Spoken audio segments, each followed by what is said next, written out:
Bienvenidos a Gracias por tu Servicio, el podcast con la intención de hablar sobre los temas relevantes de los militares, veteranos y veteranas de Puerto Rico.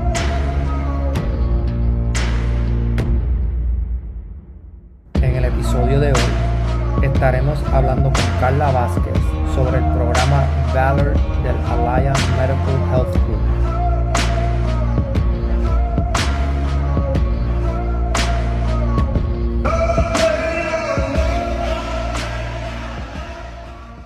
Bienvenidos a un nuevo episodio de Gracias por tu Servicio. En el episodio de hoy estaremos hablando con Carla Vazquez de Alliance Medical Health Group. Pero antes de comenzar, quiero presentar al compañero y al brother Víctor Viva. Saludos, bro. Saludos, bro. Saludos del Mar y Colón, donde quiera que esté trabajando. Saludos a todos los veteranos y veteranas. Gracias por tu servicio que nos siguen. Es un placer traerle otro episodio más y más que es para nuestra comunidad y estamos activos. Muy bien. Hablando de Nilmar y Colón, queremos enviarle un abrazote y vibras positivas a nuestra compañera, ya que se encuentra completando uno de los pasos para subir a su próximo logro militar. Estamos acá con pompones como cheerleader los dos. Esperamos verte pronto. Mucho éxito. Una de las cosas que nos llevamos del Silkis, que fue hace un par de semanitas atrás, es que tuvimos la oportunidad de conocer a Carla en el after party. A través de su pasión, pues nos dimos cuenta que había que entrevistarla para este episodio. Y honestamente, yo creo que lo que nos ha traído el estar conectado con Irreverent Warriors esos 2 años ha sido eso, que hemos podido conectar con esas personas, tanto como Audi, tanto como Mario, tanto como Monty, César Rodríguez, entre otras personas, y que se me quedó sorry, ¿verdad? Pero honestamente yo creo que es lo más que nos ha ayudado durante estos 2 años de Gracias por tu Servicio podcast. Así mismo es, bro, el poder hacer estas conexiones genuinamente puras, el poder nosotros traer nuestro proyecto, que ellos confíen en el proyecto de nosotros, que no es que estamos trayendo temas just for fun, sino es genuinamente para nuestra comunidad y tener estos veteranos que tanto han dado por nuestra nación, tener veteranos como Mario, que ha estado active duty, Monty, que está active duty, Audi, que ha estado dándole mucho de servicio, y conocer ahora una civil que tenga un background familiar de veterano, que se envuelva en nuestra comunidad, que quiera brindar servicios de salud multidisciplinario, eso vale 1 millón para nosotros y por eso traemos este episodio especial. Definitivamente, brother. Nada, a continuación, nuestra entrevista con Carla Vázquez.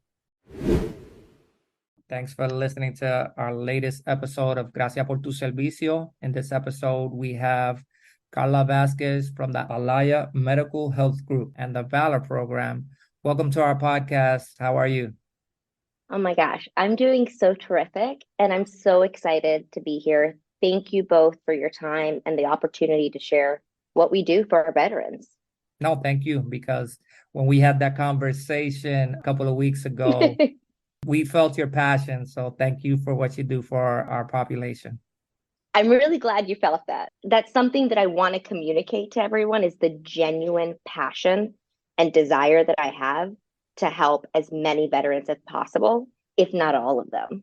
Yeah, us too. Thanks again for showing up. Talk to us about the Alaya Medical Health Group.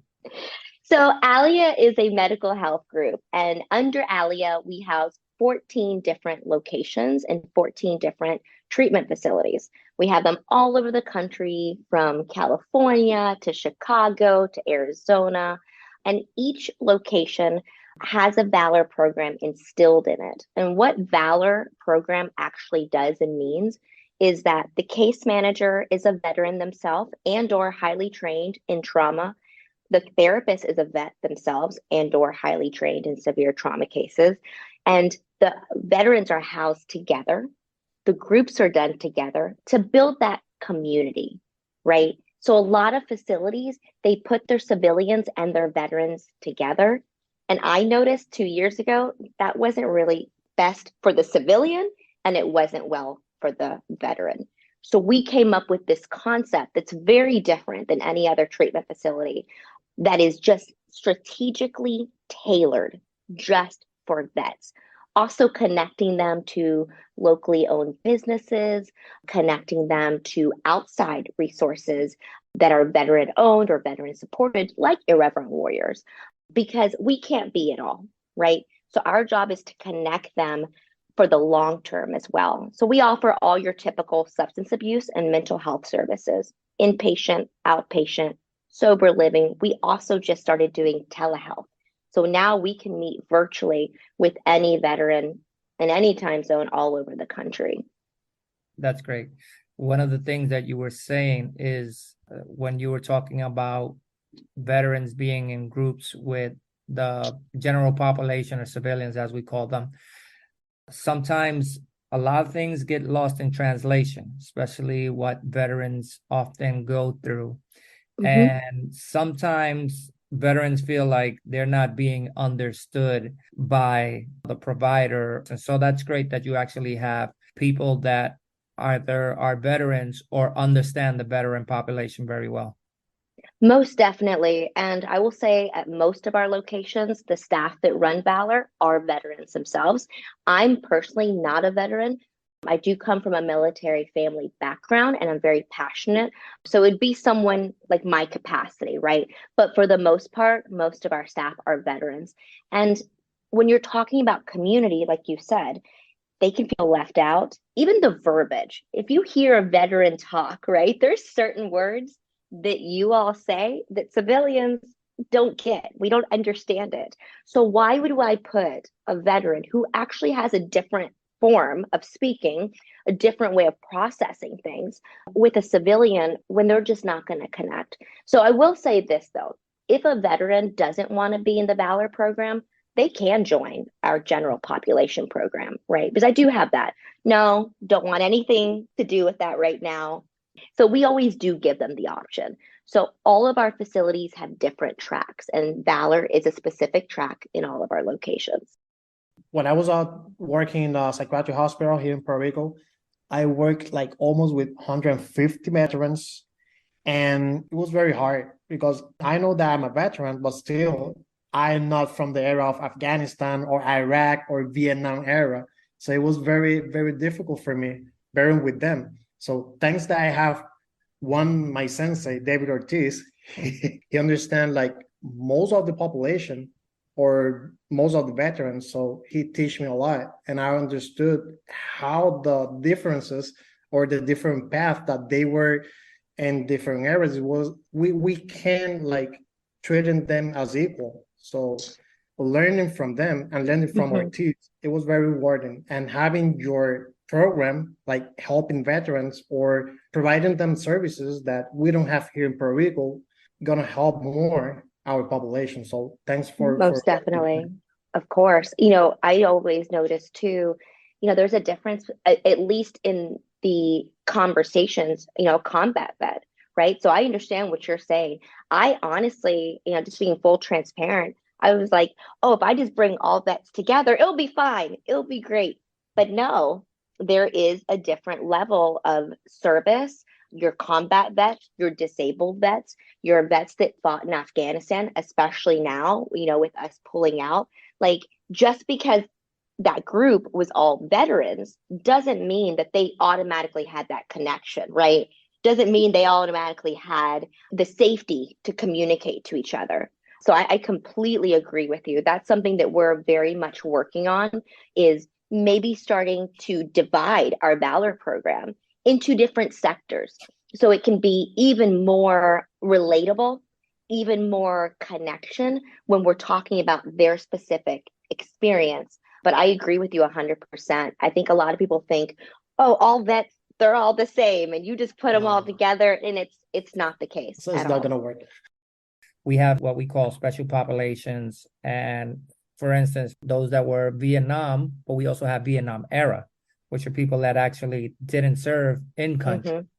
And then we have Iraq, Afghanistan, and then we have others like the MST population. Then we also have mortuary affairs. So that actually does make a difference to have those that actually went through specific situations together. So I'm glad you guys are looking into that. So Carla, how do you become involved in this type of work? Me personally, so I've been a social worker over 20 years now. I actually started off in the anti-human trafficking field, being trained by the Department of Justice in Washington, D.C. And then since then, I've kind of jumped around because I wanted to learn social services in every aspect. When we talk about services and having as many resources, I wanted it all because I wanted anyone to be able to call me and me have a solution for them. I saw the frustration in social services. I don't have a contact for homeless people. I don't have a contact for mental health. So I kind of made it my personal mission to kind of be like an encyclopedia, right, for everyone. And got into domestic violence work, anti-domestic violence work after that, and somehow got really back down to the mental health and substance abuse. I started noticing that every population that I worked with, mental health and substance abuse was very active in that person's life. Then when I broke that sector down, the veterans, the most underserved population. I love everyone that I work with. I love every victim, every client that I work with, but there was something about veterans. And the more, to be honest, the more I got to know about my family history and the sacrifices my family made, and they chose to serve to make sure that I have food on the table, I really started diving into this. I get a little emotional, so I apologize. This is something that's literally living and breathing in me. This is something I do 24/7, is supporting our vets. When I started really understanding, and this is nothing against other programs or VAs or anything like that, but that other programs and the VA, unfortunately, were very much lacking in supporting the people who sacrificed everything for me. Like, I get to live and breathe in the world that I do because of all of you, because of every single commitment that was made. And honestly, I just got to the point that I couldn't not do this. I get the freedom to live this life because of all of the sacrifices that you all have made on behalf of all of us. So I really kind of tailored and focused all of my efforts probably about 2.5 years ago to really specifically just working with vets.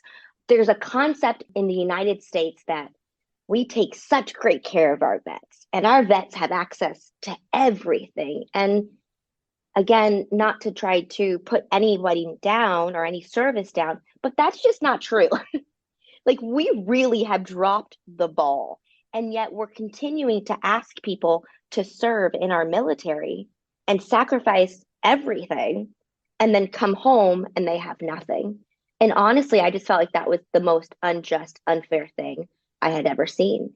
So I'm committed now to, one, ending suicide prevention.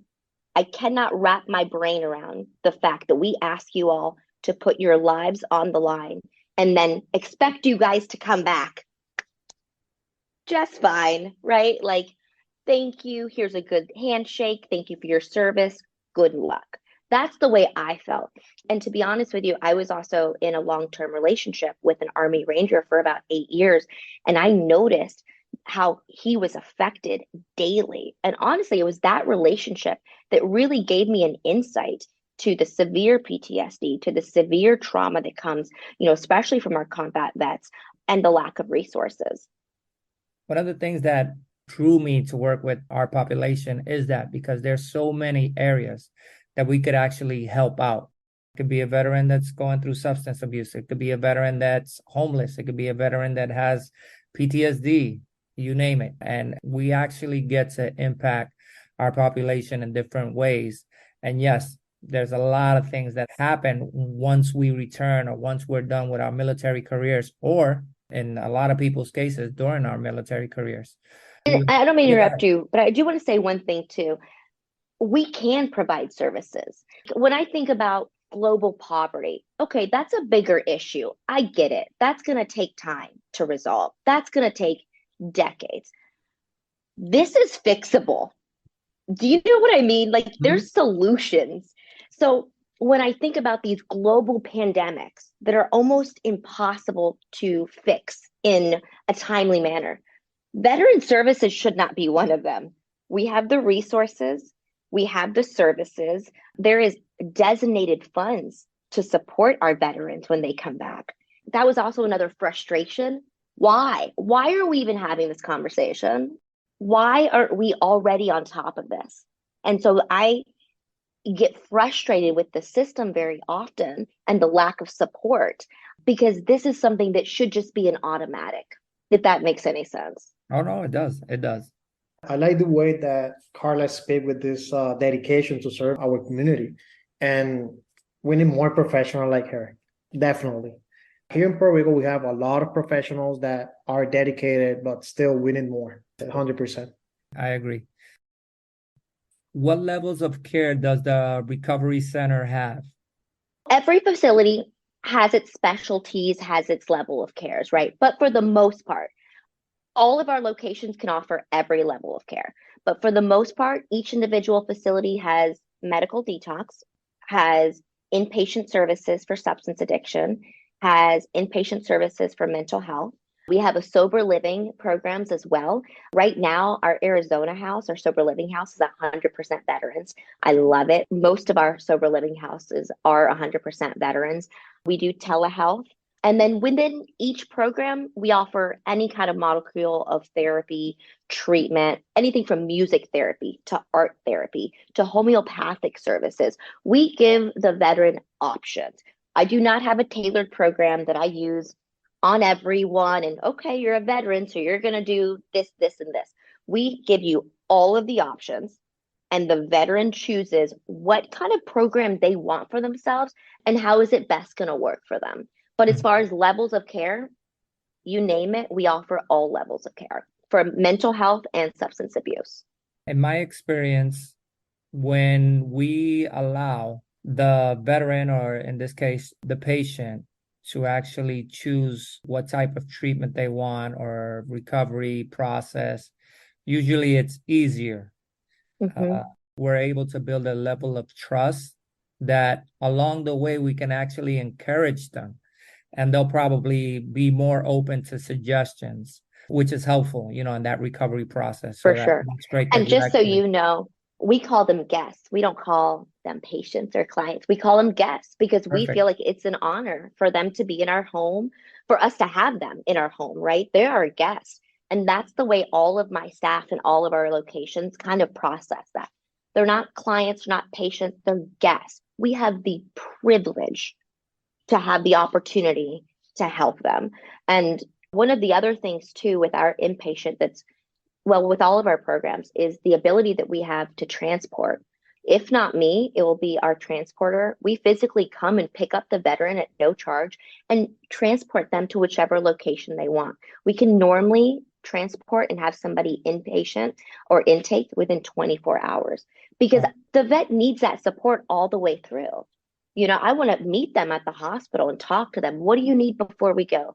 Do you need cigarettes? Let's get you some cigarettes. Do you need food? We organize all of that. I organize all of that.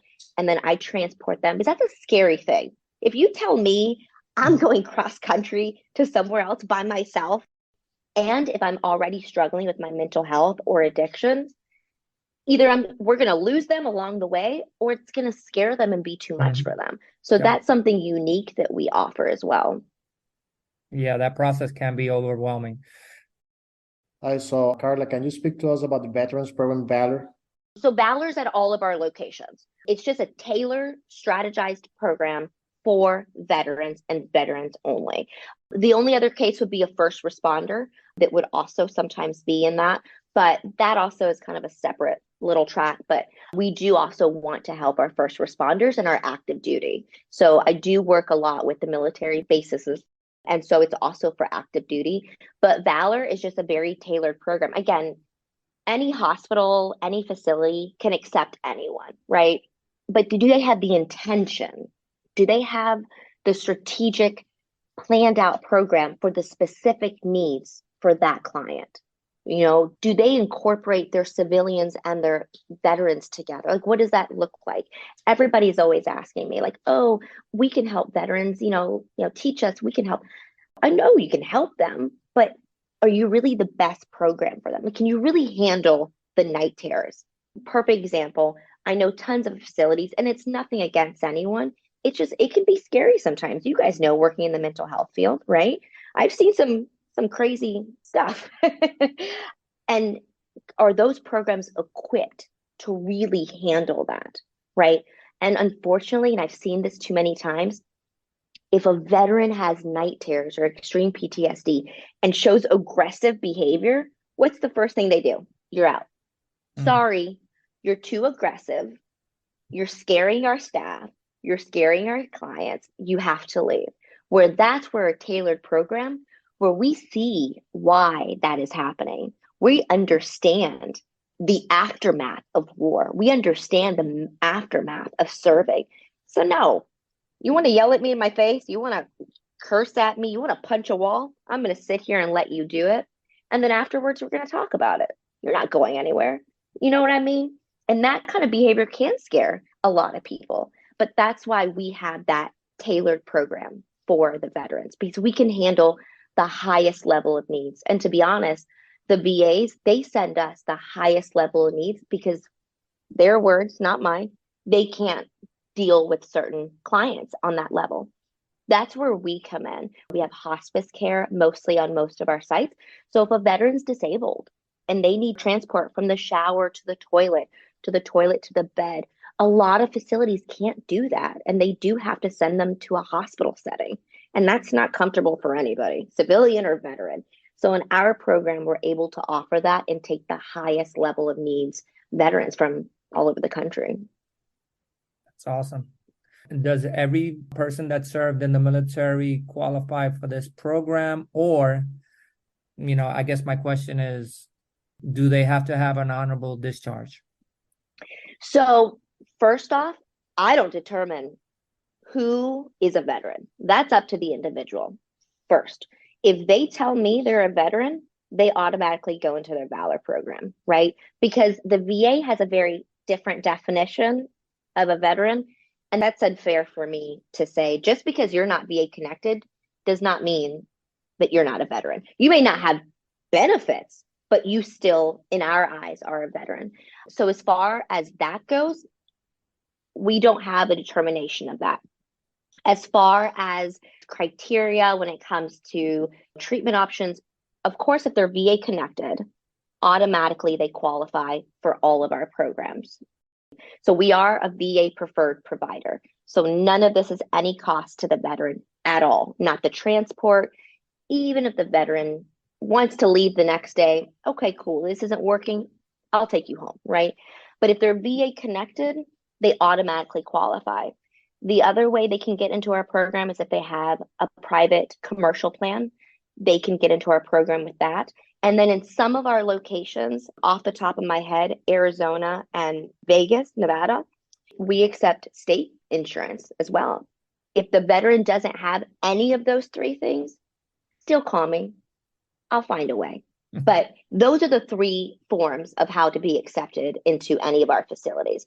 You do have to have some form of, or even cash pay if you wanted to, but some form of insurance, whether the VA benefits, commercial, or state free insurance. And that's what I love too.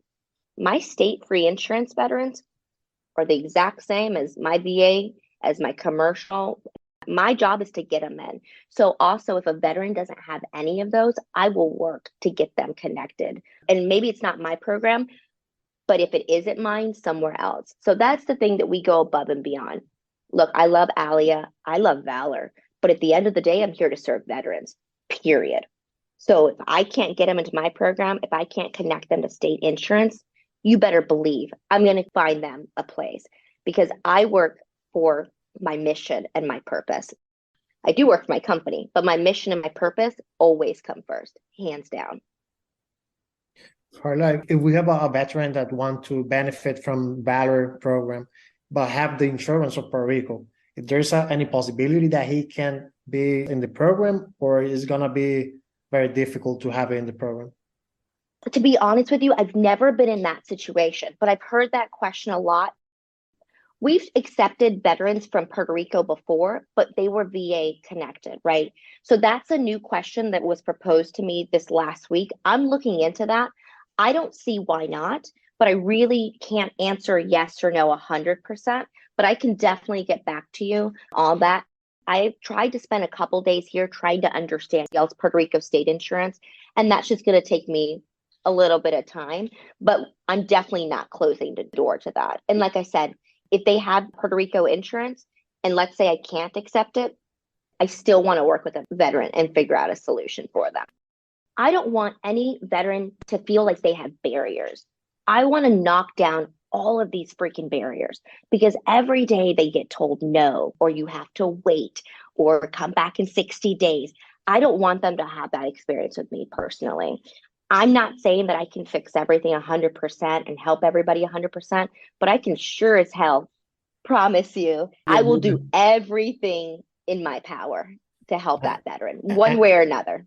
and I do this question because if we post this episode on Facebook, possibly we're gonna have any veteran writing us on private. So that's why we need to make sure that we have all the pieces together. Got it. What I always tell everyone is share my number. And you guys heard me say this at the event. The best thing you can do is give a veteran in need my phone number. That's the best thing you can do. It's my direct number. I literally, if I'm not sleeping, I'm answering my phone.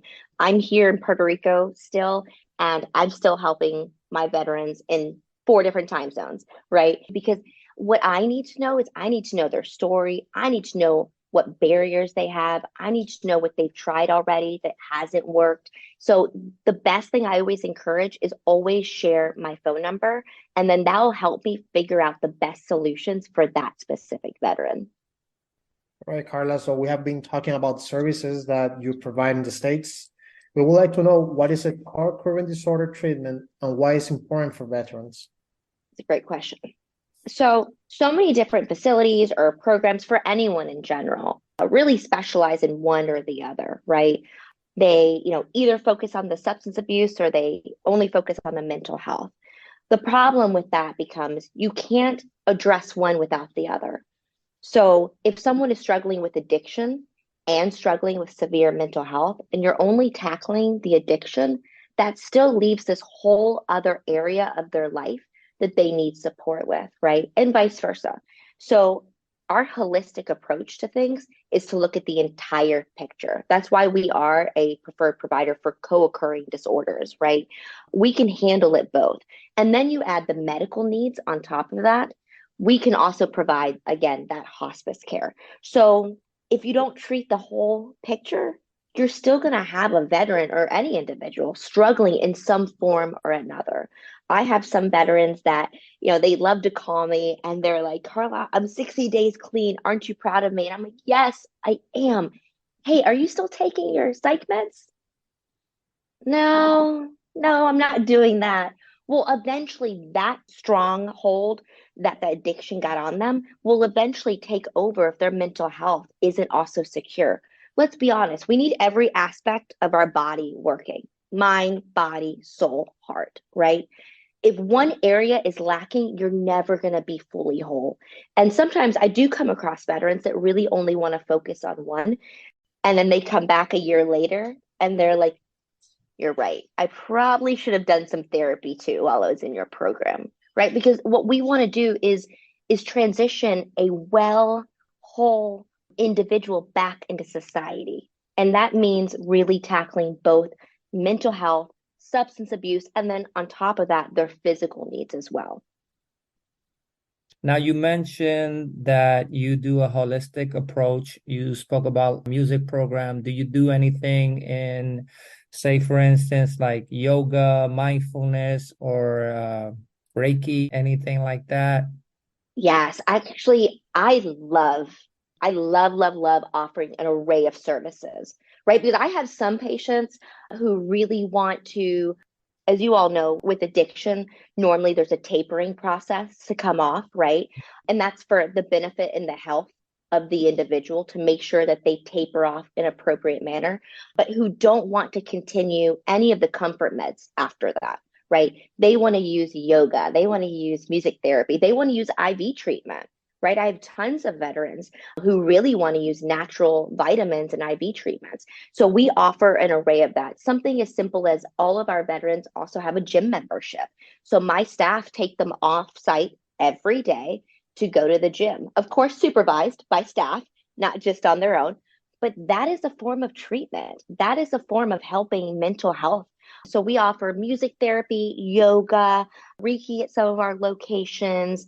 To be honest with you, our programs are always coming up with new ways of doing things.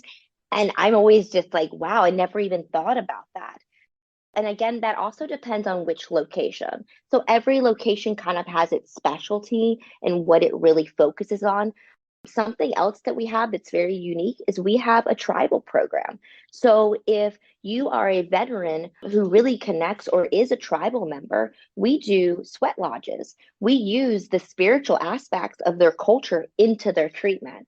And you don't see that in one company, right? Normally, a company has a specialty and they kind of stick to it. We allow each facility that we have to really adapt what that community of veteran really wants and needs. Like Prescott, Arizona has such an amazing tribal program. So a veteran who's connected to the tribal community, I always encourage them there. I've never personally even heard of a facility that does sweat lodges. And I think that's fantastic. And even if you're not a tribal member and you want to cleanse and you want to use that to process, we are not a stereotypical by the book A, B, C, and D following just, your conventional forms of therapy or your conventional models of case management. So yes, we firmly believe, and we continue to add things, and it's by choice. It's whatever resonates with that veteran. It sounds very interesting about the part of the tribal services. I would Okay. like to read more about that. Come to Prescott, Arizona, and I'll give you a tour and show you. Yeah, that sounds great. Now, you spoke about this a little bit, but how important is life skills training for our veteran population? Look, I love my program. I love a lot of the programs, but we're not perfect. Nobody's going to get it right. The problem that comes is from facilities that I've noticed is they get the veteran or the guest so dependent on the internal services that once they graduate the program, it's like, oh, you're out on your own. The likelihood that you'll see them back again since you haven't connected them to the community, since you haven't taught them that transitional living process, how to integrate, how to work in the job force again, statistically, you're going to see them again. I want them to love our program, but I never want to see them again. And I mean that with respect and love. I want it to be done right the first time. So our case management team utilizes that transitional living process to make sure, one, when they leave our program, they have connection in the community, whether it's with an amazing organization like Irreverent Warriors, Vet TV, getting them employment at Black Rifle Coffee Company. We need to connect them to other veterans in the community, businesses that are owned by veterans, support groups for veterans.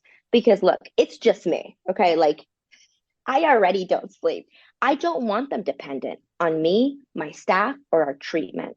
I want them to utilize it, but it is our responsibility and every freaking responsibility of every facility that works with veterans to be working on those life skills while in treatment.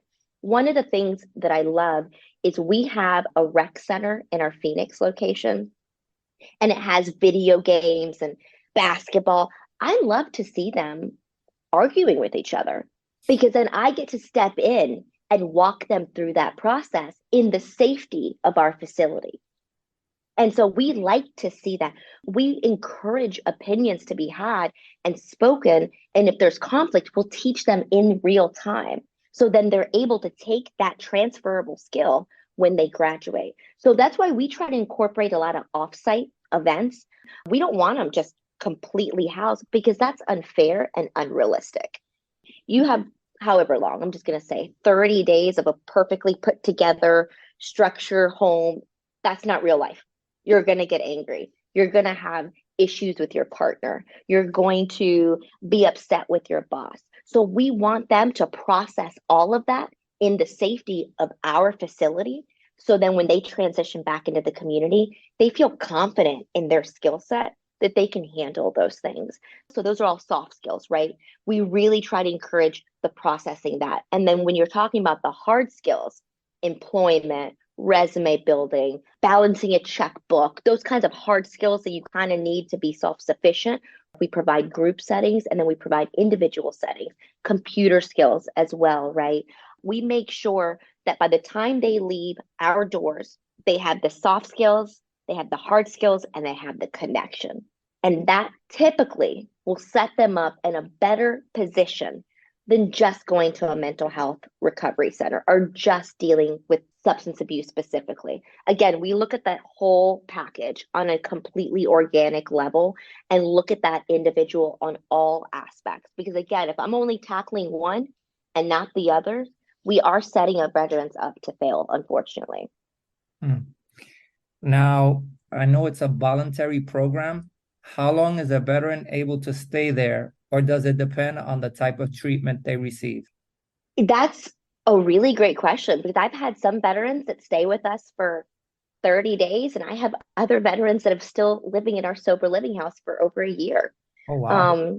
Yeah. And the other thing too that I would like to mention is we have an alumni program.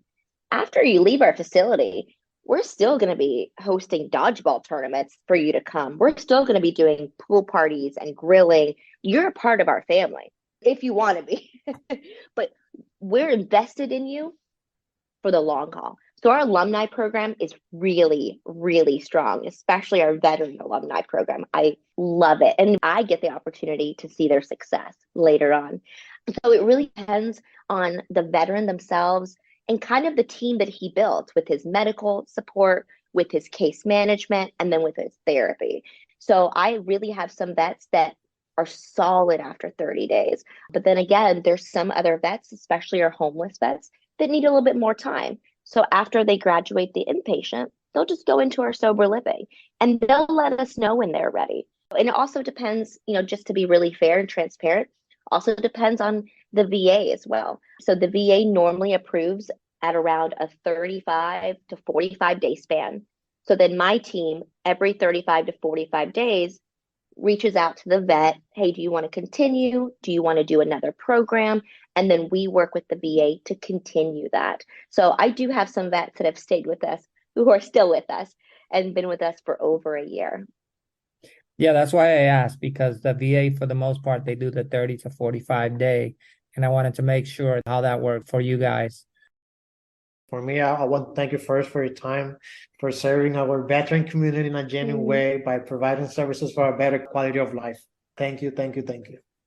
I so appreciate you guys. And just going back to that, David, about the VA, we've gotten really good at doing the RFTs, the extensions. We can definitely work with the VA after that 35 day and get them. We have really great success rate on our extensions. If a vet really needs it, I will advocate for them to stay with us as long as they want. So I never want a vet to feel, oh, I'm out in 35 days. No, let me handle that for you. Let me be the person that goes to the VA to make sure that you get the time. But in all honesty, I can't thank you both enough for your service and this podcast and what you guys are doing to spread awareness. I get emotional about this because I am very humbled and I feel very privileged even for the opportunity to talk to you both and giving me a chance to share with people and your listeners that there are services and people that genuinely want to help them. And it's possible and it's there. It's frustrating at times and it might take a little bit of effort, but there generally are people that are here to support them 100%, no questions asked, and constantly having their six. We actually thank you for that, for being so passionate for our population and looking out for their six, as you say.